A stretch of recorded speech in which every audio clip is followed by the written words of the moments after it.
अनुदानित आदिवासी आश्रमशाळा तराडी तालुका शहादा जिल्हा नंदुरबार येथील इयत्ता 4थीत शिकणाऱ्या प्रतीक निमा वडवी या विद्यार्थ्याच्या मूत्राशयाला दोरी बांधून अमानवीय अशी वागणूक देण्यात आलेली आहे।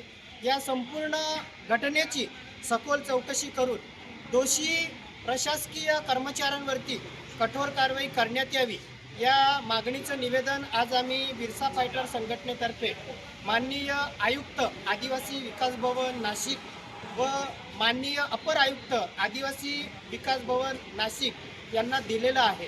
ही घटना अत्यंत गंभीर असून या घटनेचा आम्ही बिरसा फायटर संघटनेतर्फे जाहीर निषेध व्यक्त करतो।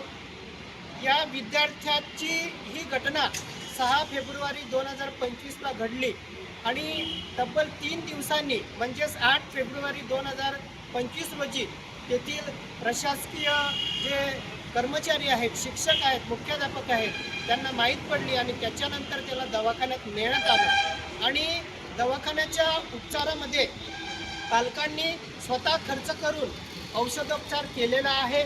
म्हणून या विद्यार्थ्याच्या पालकाला जो काय या मुलाच्या औषधोपचारासाठी वैद्यकीय उपचारासाठी जो काही खर्च लागलेला आहे तो आर्थिक खर्च येथील शाळा प्रशासनाने त्याला द्यावा आणि पुढील उपचारसुद्धा करण्यात यावा आणि या घटनेची सखोल चौकशी करण्यात यावी। जे दोषी हलगर्जीपणामुळे ही घटना घडलेली आहे त्या दोषी शिक्षकांवरती प्रशासकीय जे अधिकारी मुख्याध्यापक यांच्यावरती कारवाई करण्यात यावी आणि त्या शाळेची मान्यता रद्द करण्यात यावी अशी मागणी आम्ही करत आहोत।